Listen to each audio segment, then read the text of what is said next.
आजच्या प्राकृतिक कृषी संमेलन 2025 यामध्ये आपल्याला मार्गदर्शन करण्याकरता उपस्थित असलेले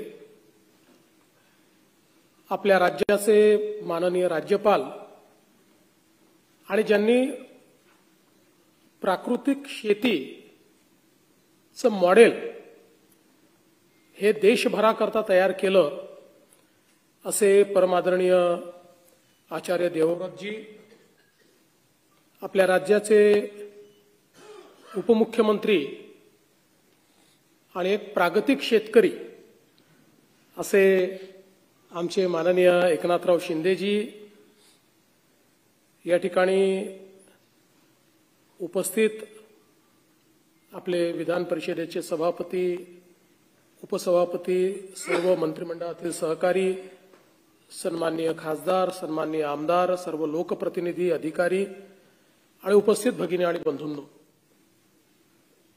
मला अतिशय आनंद आहे की आज माननीय राज्यपाल महोदयांनी प्राकृतिक कृषी संमेलनाकरता आपल्या सर्वांना निमंत्रित केलं।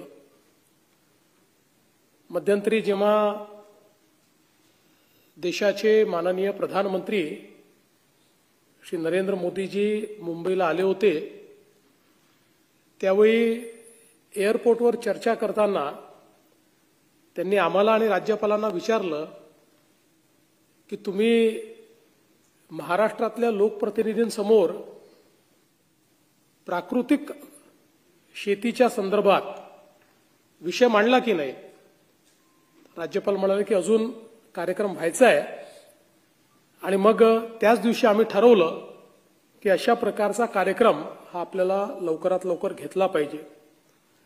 मगाशी शिंदे साहेबांनी ज्याचा उल्लेख केला, साधारण 2023 मध्ये माननीय राज्यपाल महोदयांना आम्ही पुण्याला बालेवाडीला निमंत्रित केलं होतं आणि राज्यभरातनं 10,000 शेतकरी त्या ठिकाणी निमंत्रित केले होते आणि त्यांच्यासमोर प्राकृतिक शेतीवर, नैसर्गिक शेतीवर माननीय राज्यपाल महोदयांनी एक अतिशय सुंदर व्याख्यान दिलं होतं आणि आम्ही पूर्ण वेळ त्याला उपस्थित होतो।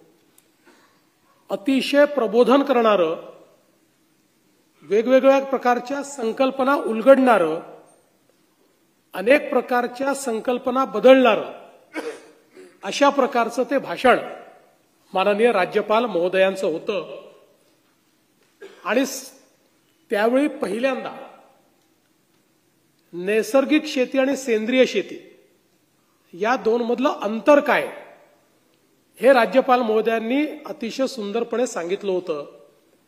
कारण आपल्यापैकी अनेकांना नैसर्गिक शेती आणि सेंद्रिय शेती ही एकच वाटते, पण या दोन मधलं अंतर काय आहे आणि सेंद्रिय शेतीपेक्षा नैसर्गिक शेती ही कशी अधिक फायद्याची आहे, ती कशी अधिक शाश्वत आहे, या संदर्भात उदाहरणांसहित माननीय राज्यपाल महोदय आपल्याला त्या ठिकाणी सांगतात आणि आपला प्रयत्न असा आहे की शेवटी आपण सगळे नीती निर्धारक आहोत, पॉलिसी मेकर्स आहोत।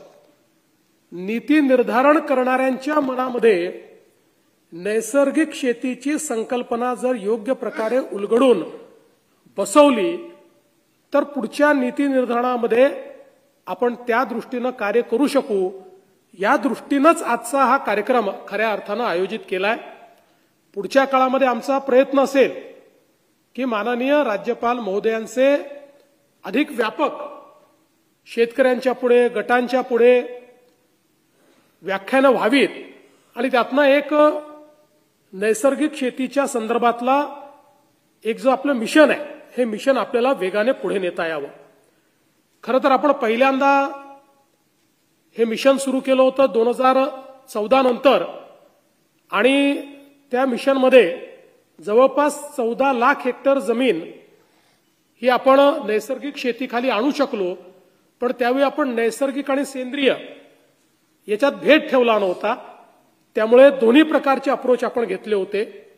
23 साली ज्यावेळी माननीय राज्यपालांचं भाषण आपण ऐकलं त्यावेळी आपण त्यावेळेच्या आपल्या बजेटमध्ये नव्याने एक मिशन सुरू केलं, जे मिशन आपण केंद्र सरकारच्या नैसर्गिक शेती मिशनशी अलाइन केलं, आपलं मिशन त्याच्यामध्ये सबस्युम केलं आणि आपण निर्णय घेतला की 25 लाख हेक्टर जमीन ही आपल्याला नैसर्गिक शेतीखाली आणायची आहे. आज आपण पाहतोय की वातावरणातल्या बदलाचा खूप मोठा परिणाम हा शेतीवर होतोय. आपण अनेक वेळा वातावरणातला बदल हा पावसाच्या लहरीपणापुरतं मर्यादित ठेवतो, तो त्याचा केवळ एक भाग आहे. पण त्याच्यासोबत जो आपल्या जमिनीतलं जे काही नॅचरल कार्बन आहे, ऑर्गॅनिक कार्बन आहे, याच्यामध्ये येणारी कमतरता आणि त्याचा शेतीवर होणारा परिणाम किंवा जे काही आपलं नॅचरल किंवा ऑर्गॅनिक कार्बन आहे त्याचं वातावरणातल्या कार्बनची जे काही गुणोत्तर असतं, या गुणोत्तरात आलेल्या बदलामुळे आज शेतीवर, पीक पद्धतीवर, उत्पादकतेवर त्याचा होणारा परिणाम, या सगळ्या गोष्टी समजून आपल्याला पुढच्या काळामध्ये शेती करावी लागेल. त्यामुळे वातावरणातल्या बदलावर परिणामकारक उपाय म्हणजे नैसर्गिक शेती आहे, हेही आपल्याला लक्षात घ्यावं लागेल. आज आपल्या बीजेपासनं तर खतांपर्यंत सगळ्या गोष्टींमध्ये एक मोठं परिवर्तन आपल्याला आणावं लागणार आहे. वातावरणातल्या बदलाला त्या ठिकाणी सांभाळू शकेल किंवा सहन करू शकेल अशा प्रकारची त्या ठिकाणी सीड्स याची निर्मिती करणं, जे नैसर्गिक शेतीमध्ये वेगवेगळ्या पद्धतीनं बीजामृत तयार करून आणि त्यातनं बीजांवर प्रक्रिया करून आपण त्याची जी काही स्ट्रेंथ आहे ती स्ट्रेंथ वाढवण्याचा प्रयत्न करतो. त्याच्यावर जो काही किडीचा प्रादुर्भाव होणार आहे तो होणार नाही अशा प्रकारची व्यवस्था त्यातनं उभी करतो. किंवा आज आपण पाहतोय की मोठ्या प्रमाणात आपण जी काही खतं, कीटकनाशकं वापरल्यामुळे जमिनीची अवस्था खराब झालेली आहे. आपली जमीन आता उत्पादकता त्या प्रमाणात देत नाही, त्याची उत्पादकता कमी होते आहे. किंबहुना सुरुवातीच्या काळामध्ये ज्या गोष्टींनी उत्पादकता वाढली, आता त्या जमिनीची ती उर्वरा क्षमताच मोठ्या प्रमाणात कमी होते आहे आणि त्यातनं मोठं एक संकट हे शेतकऱ्यांवर तयार झालंय. दुसरं असं आहे की आपण जर बघितलं तर शेतकऱ्यांसमोरचं संकट असं आहे की ज्या वेगाने निविष्ठांचे भाव वाढतात त्या वेगाने शेतमालाचे भाव वाढू शकत नाही. कारण शेतमालाचा भाव हा आंतरराष्ट्रीय भावांवर त्या ठिकाणी आधारित आहे. जर एखाद्या गोष्टीची उत्पादकता ही अमेरिकेने किंवा कुठल्या युरोपियन देशाने किंवा चीनने मोठ्या प्रमाणात केली तर आपण कितीही प्रयत्न केला तरी त्याचे जे भाव आहेत ते भाव आंतरराष्ट्रीय बाजारपेठच त्या ठिकाणी कंट्रोल करते. आणि म्हणून आवश्यकता काय आहे तर आवश्यकता ही आहे की आपल्याला आपली जी काही इनपुट कॉस्ट आहे, आपलं लागत मूल्य आहे, उत्पादन खर्च आहे, तो आपल्याला कमी कसा करता येईल, उत्पादकता कशी वाढवता येईल.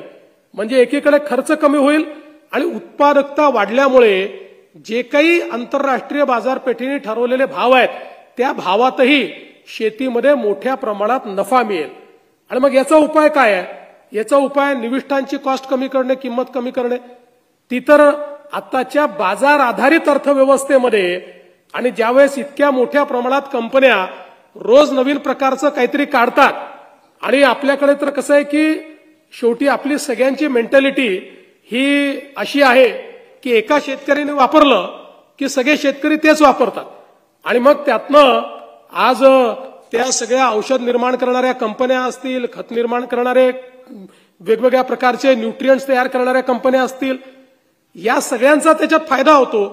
शेतकऱ्याची कॉस्ट वाढते, पण उत्पादकता न वाढल्यामुळे अल्टिमेटली त्याला जो काही बाजारभाव मिळतो त्यातनं त्याला नफा उरत नाही, शेती फायद्याची होत नाही. आणि त्यातही ज्या ठिकाणी 70, 75, 80% शेतकरी हा छोटा शेतकरी आहे, अल्पभूधारक शेतकरी आहे, ज्याची पैसा लावण्याची क्षमताच नाहीये, अशा शेतकऱ्याला खूप मोठ्या प्रमाणात त्याचं नुकसान हे सहन करावं लागतं. तो गरिबीतनं कधी बाहेरच येत नाही, तो कर्जाच्या विळख्यातनं कधी बाहेरच येत नाही.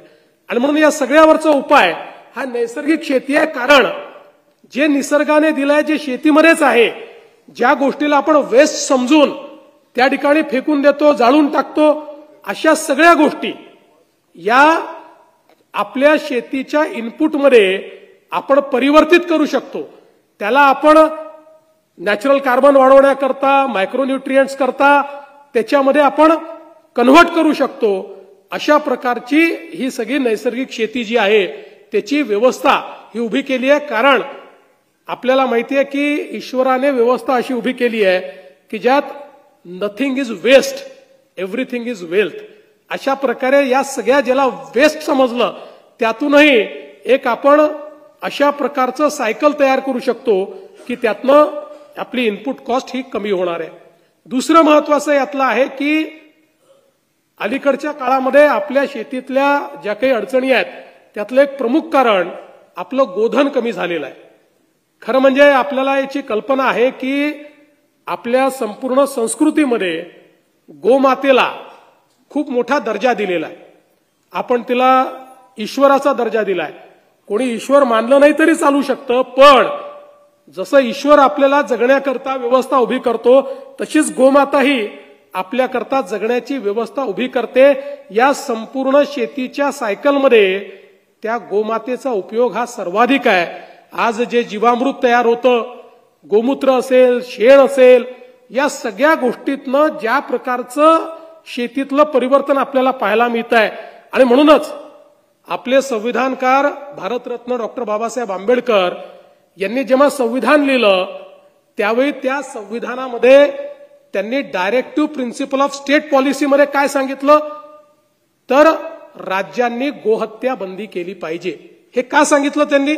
कारण त्यांना माहिती होतं की हे जे गोधन आहे किंवा जो संपूर्ण आपला या ठिकाणी गोपरिवार आहे, हा परिवारच आपल्या शेतीमध्ये नैसर्गिकरित्या आपल्या शेतीला जगवू शकतो. आणि म्हणून त्या ठिकाणी संविधानाने अशा प्रकारची व्यवस्था त्या ठिकाणी केली. ती व्यवस्था काही कुठल्या धर्माकरता केली होती किंवा कुठल्या तुमच्या केवळ बिलीफ करता केली होती असं नाही, तर हे भारतरत्न डॉक्टर बाबासाहेब आंबेडकरांना माहिती होतं की सांस्कृतिक दृष्ट्या आपल्या देशामध्ये शेतीच्या संदर्भात जी काही आपण एक व्यवस्था उभी केली आहे, या व्यवस्थेमध्ये हे जे काही आमचं गोधन आहे हे या शेतीला जिवंत ठेवणारं आहे. आणि आज आपण पाहतो ज्या ज्या भागामध्ये आपण कॅश क्रॉपवर गेलो आणि मग आपल्या गायीचा चारा हा त्या ठिकाणी कमी व्हायला लागला आणि पर्यायाने गोधन कमी व्हायला लागलं, तेच सगळे भाग असे आहेत की ज्या भागामध्ये शेतकरी सर्वाधिक अडचणीत दिसतो, ज्या भागामध्ये आपल्याला शेतकऱ्यांच्या काही प्रमाणात आत्महत्या पाहायला मिळतात. त्यामुळे गायींचं या ठिकाणी किंवा गोधनाचं जे काही महत्व आहे ते महत्वही या नैसर्गिक शेतीमध्ये आपल्याला समजून घ्यावं लागेल आणि हे गोधन वाचवणं. आणि म्हणूनच आज आपल्याला पाहायला मिळतं अनेक ठिकाणी वेगवेगळ्या प्रकारचे जे प्रयोग वेगवेगळ्या गोशाळांनी केले आहेत की त्या ठिकाणी आपल्या बाकड गायी देखील आपण दिल्यानंतर त्या बाकड गायी देखील त्यांच्या शेणातनं आणि गोमूत्रातनं आज ज्या प्रकारची व्हॅल्यू तयार करतायत. आपल्याला माहिती आहे आता शेणापासनं पेंट तयार झालेला आहे, इतक्या वेगवेगळ्या नॅचरल गोष्टी तयार झालेल्या आहेत. त्यामुळे या सगळ्या गोष्टी अतिशय सायंटिफिक आहे. याच्या पाठीमागे आपली जी संस्कृती आहे, आपल्या इथला जो विचार आहे, आपल्या इथली जी शेती आहे, याच्यामध्ये जोपर्यंत वैज्ञानिकता होती तोपर्यंत आमचा शेतकरी हा राजा होता, तोपर्यंत शेती हा सगळ्यात महत्वाचा व्यवसाय होता आणि तोपर्यंत शेतकरी हाच खऱ्या अर्थानं त्या ठिकाणी सर्वाधिक सन्मानित अशा प्रकारचा आपला घटक होता. पण दुर्दैवाने त्यातली वैज्ञानिकता गेली आणि त्याच्यामध्ये आधुनिक विज्ञानाने अनेक गोष्टी ज्या आणल्या त्या गोष्टीतनं आज आपल्याला झालेलं परिवर्तन हे पाहायला मिळत आहे. आणि म्हणून आज ही आवश्यकता आहे की आपल्याला पुन्हा नैसर्गिक शेतीकडे जावं लागेल. आणि म्हणूनच आपलं अतिशय परम भाग्य आहे की नैसर्गिक शेतीचे अतिशय यशस्वी प्रयोग ज्यांनी करून दाखवले असे माननीय राज्यपाल महोदय हे आपल्याला या ठिकाणी लाभलेले आहेत. मी राज्यपाल महोदयांना आश्वस्त करू इच्छितो की आपल्या नेतृत्वामध्ये मोठ्या प्रमाणात नैसर्गिक शेतीचं मिशन आम्ही हातामध्ये घेऊ. मोठ्या प्रमाणात गटांमध्ये आम्ही नैसर्गिक शेती ही त्या ठिकाणी नैसर्गिक शेतीचे गट तयार करून त्या गटांच्या माध्यमातून ती आम्ही प्रत्यक्ष अस्तित्वात आणू आणि त्यातनं आमच्या शेतकऱ्यांच्या जीवनामध्ये परिवर्तन आणूच. पण त्यासोबत आपली जी खाद्य संस्कृती आहे की ज्यातनं आज आपल्याला खरे म्हणजे सांगितलं उपमुख्यमंत्री महोदयांनी, आज इतक्या मोठ्या प्रमाणात कॅन्सरचा प्रादुर्भाव हा आपण हे जे विषयुक्त खातोय त्याच्यामुळेच होत आहे. आणि मुंबईमध्ये तर मी अनेक वेळा सांगतो की मुंबईमधले टोमॅटो, मुंबईतली काकडी, मुंबईतली कोबी इतकी सुंदर दिसते, इतकी मोठी असते, पण त्याला काही चव नसतं. आणि त्यात आपण जर गावात जाऊन आपले छोटे छोटे टमाटर भेद्र ज्याला म्हणतो ते खाल्ले तर त्याची चव काय असते हे आपल्याला माहिती आहे. त्यामुळे या सगळ्या गोष्टी ज्या आहेत या आता आपल्याला बदलायच्या आहेत आणि त्याची सुरुवात म्हणून आज आपण हे कृषी संमेलन या ठिकाणी घेतलेलं आहे. या कृषी संमेलनातून एक नवीन अशा प्रकारची त्या ठिकाणी नीती ही आपण तयार करू आणि मोठ्या प्रमाणात महाराष्ट्राला ज्याप्रमाणे राज्यपाल महोदयांनी गेल्या 5 वर्षामध्ये गुजरातला नैसर्गिक शेतीचं हब केलं तसंच आता पुढचं हब हे नैसर्गिक शेतीचं महाराष्ट्रामध्ये आपण करू असा विश्वास या निमित्ताने मी व्यक्त करतो. त्यांचं खूप मनापासून आभार मानतो आणि माझं बोलणं संपवतो. धन्यवाद. जय हिंद, जय महाराष्ट्र.